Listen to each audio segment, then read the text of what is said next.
जय श्री राम जी। आप सभी को आपके अपने धार्मिक भजन कीर्तन बरवाला चैनल में आप सभी का स्वागत है।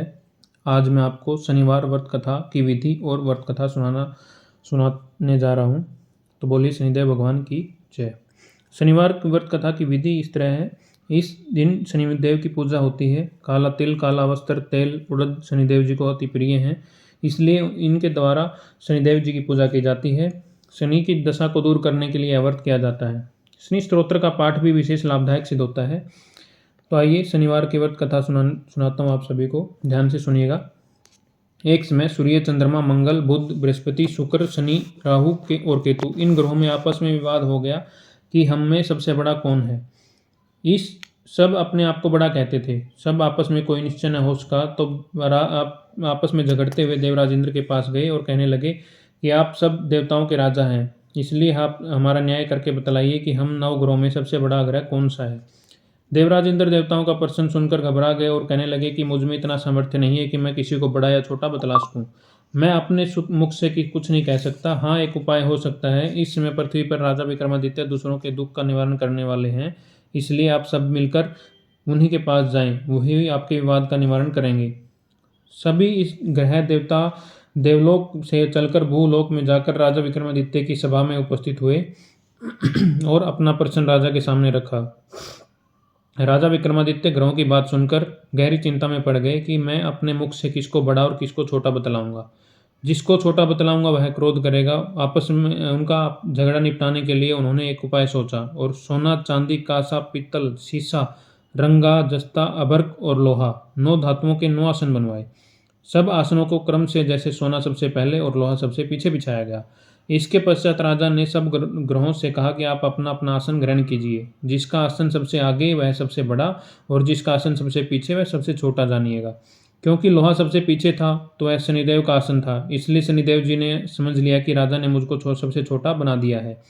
इस निर्णय पर शनिदेव को बहुत क्रोध आया। उन्होंने कहा कि राजा, तुम मेरे पराक्रम को जानता नहीं। सूर्य एक राशि पर 1 महीना, चंद्रमा 2.25 महीना 2 दिन, मंगल 1.5 महीना, बृहस्पति 13 महीना, बुध और शुक्र 1-1 महीने विचरण करते हैं, परंतु मैं एक राशि पर 2.5 वर्ष से लेकर 7.5 वर्ष तक रहता हूँ। बड़े बड़े देवताओं को भी मेरे भीषण दुख दिया है। राजा सुनो। श्री रामचंद्र जी को 7.5 आई और उन्होंने वनवास हो गया। रावण पर आई तो राम ने वानरों की सेना लेकर लंका पर चढ़ाई कर दी और रावण के कुल का विनाश हो गया।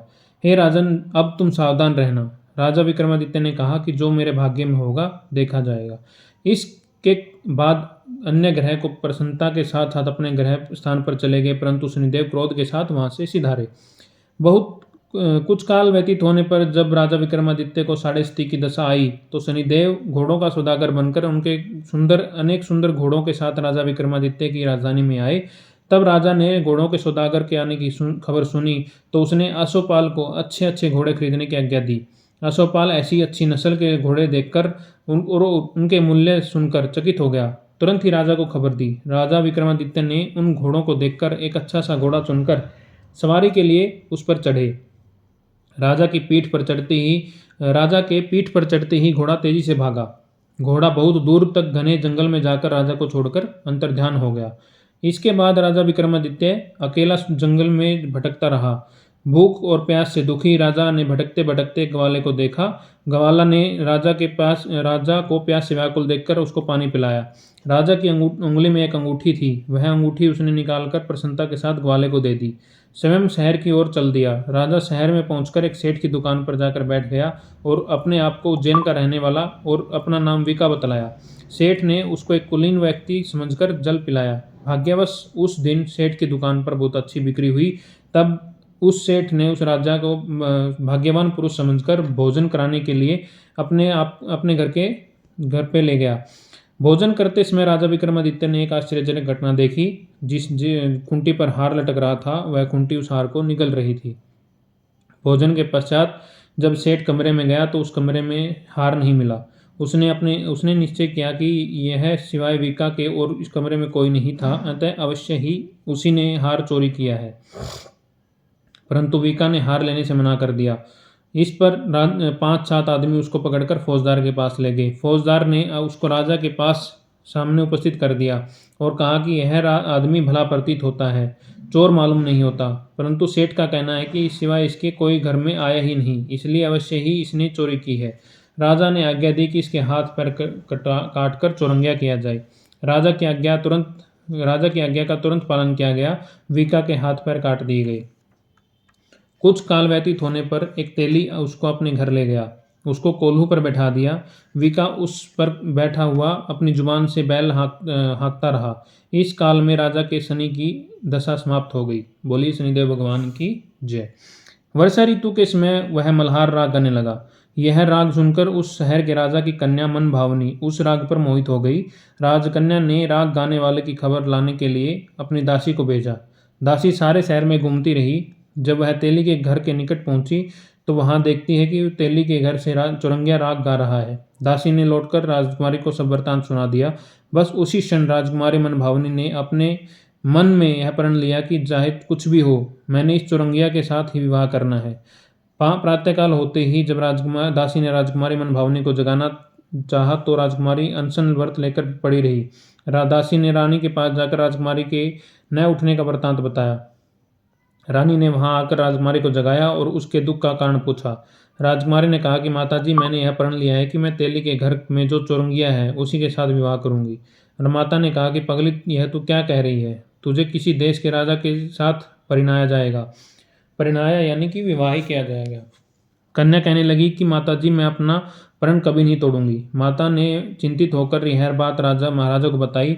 महाराज ने भी आकर उसे समझाया कि मैं अभी देश देशांतर में अपने दूत भेजकर सुयोग्य, रूपवान और बड़े से बड़े गुणी राजकुमार के साथ तुम्हारा विवाह करूंगा। ऐसे बात तुम्हें कभी विचारनी नहीं चाहिए। परंतु राजकुमारी ने कहा कि पिताजी, मैं अपने प्राण त्याग दूंगी, परंतु किसी दूसरे के साथ विवाह नहीं करूंगी। यह सुनकर राजा ने क्रोध से कहा कि यदि तेरे भाग्य में ऐसा ही लिखा है और जैसी तेरी इच्छा हो वैसा ही कर। राजा ने तेली को बुलाकर तेरे घर में जो चौरंगिया है उसके साथ मैं अपनी कन्या का विवाह करना चाहता हूँ। तेली ने कहा, महाराज, यह कैसे हो सकता है? कहाँ आप हमारे राजा और कहाँ एक नीच तेली। राजा ने कहा कि भाग्य के लिखे को कोई नहीं टाल सकता। अपने घर जाकर विवाह की तैयारी करो। बोले शनिदेव भगवान की जय। राजा ने सारी तैयारी कर तोरण और वंदनवार लगवाकर राजकुमारी का विवाह चौरंगिया के साथ कर दिया। रात्रि को जब विक्रमादित्य और राजकुमारी महल में सोए तो आधी रात के समय शनिदेव ने विक्रमादित्य को सौंपन दिया और कहा कि राजा, कहो मुझको छोटा बतलाकर तुमने कितना दुख उठाया। राजा ने शनिदेव से क्षमा मांगी और शनिदेव ने राजा को क्षमा कर दिया और प्रसन्न होकर विक्रमादित्य को हाथ पैर दिए। जब राजा विक्रमादित्य ने शनिदेव से प्रार्थना की कि महाराज, मेरी प्रार्थना स्वीकार करें, जैसा दुख आपने मुझे दिया है ऐसा किसी और को न दें। शनिदेव ने कहा कि तुम्हारी यह प्रार्थना स्वीकार है। जो मनुष्य मेरी कथा सुनेगा और कहेगा उसको मेरी दशा में कभी किसी प्रकार का दुख नहीं होगा और नित्य ही मेरा ध्यान करेगा और चींटियों को आटा डालेगा, उसके सब मनोरथ पूर्ण होंगे। बोले श्री शनिदेव भगवान की जय हो। इतना कहकर शनिदेव अपने धाम को चले गए। जब राजकुमारी मनभावनी की आंखें खुली और उसने चौरंगिया को हाथ पैर सहित देखा तो आश्चर्यचकित हो गई। उसको देखकर राजा विक्रमादित्य ने अपना समस्त हाल कहा और मैं उज्जैन का राजा विक्रमादित्य हूँ। यह घटना सुनकर राजकुमारी अत्यंत प्रसन्न हुई। प्रातःकाल राजकुमारी ने अपनी सखियों से पिछली रात का हाल चाल पूछा तो उसने अपने पति का समस्त वृतांत कह सुनाया। तब उसने अपने प्रसन्नता प्रकट की और कहा कि ईश्वर की ने आपकी मनोकामना पूर्ण कर दी।